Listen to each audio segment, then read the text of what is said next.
Oli kord üks pliiats, kellele meeldis väga joonistada.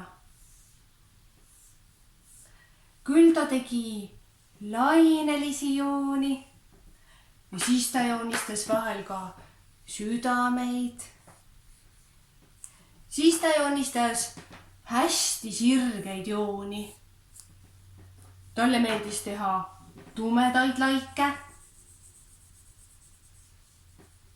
Aga vahepeal joonistas ta ka heledamaid laike. Siis ta joonistas ka igat sorti kujundeid, ruute või siis kolmnurke või tähekesi. Ta joonistas kõike, mis talle pähe tuli. Aga ühel päeval mõtles seesama pliiats. Mis oleks, kui joonistan õige paar täppi? Ja joonistaski ühe suure täppi.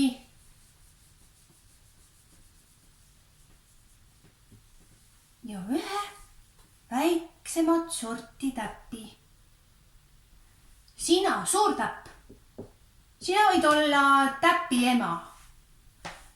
Aga sina, väike täpp, ole täpilaps. Ja mõni aeg olidki mõlemad täpid väga õnnelikud. Nii tore on ikka täpp olla. Jaa, tõepoolest, no kindla peale palju parem kui mingisugune tavaline sirge joon või siis mingisugune kritseldus.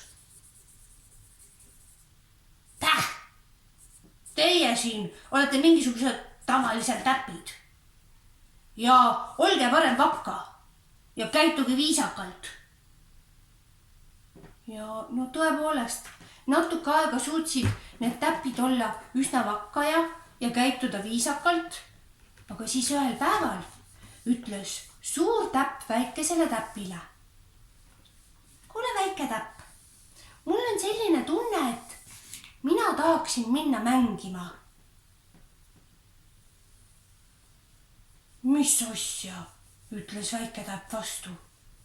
Sina ja mängima? Ei, sa ei saa. Sina oled ju suur ja sina pead hoopiski tööd tegema ja tähtsate asjadega tegelema. Mina olen ju laps, mina võin mängida. Aga võt ma ei taha, ütles suur täpp vastu. Mina lähen kohe välja mängima. Ei, sa lähe kuhugi, tuli pliiats vahele ja joonistas ümber täpi suure ringi. Nii et suur täpp ei pääsenudki ringist välja. Suur täpp oli selle peale kohe vihane. Kuidas ma saan ja pääsen sellest ringist välja? Ja ta proovis igat pidi, ta proovis ringile ühele poole ennast suruda ja siis teisele poole suruda, kui ta ei pääsenud ringist mitte kuidagi välja. Aga äkki ma pean nutma hakkama. No ma nutaksin kohe nii, et pisaraid oleks nii palju, et see ring uputaks ja ma pääseksin siit ringist välja. Ja ta prooviski, ta proovis nii, et üks pisar tuli, aga sellest ei piisanud, et ring saaks vett täis ja tema ringist välja pääseks. Aga võib-olla, ma tean, ma pean ringiga hästi läbi saama ja ta tegi ringile kniksu ja küsis. Tere, kallis ring, ütle, kuidas sul täna sisemine ring elab? On sul ikka põhjakaar terve? Ja ta püüdis ringiga kõigest väest hästi läbi saada, aga ikka ta ei pääsenud ringist välja. Aga samal ajal otsustas seesama pliiats, et tema hakkab uut juttu kirjutama.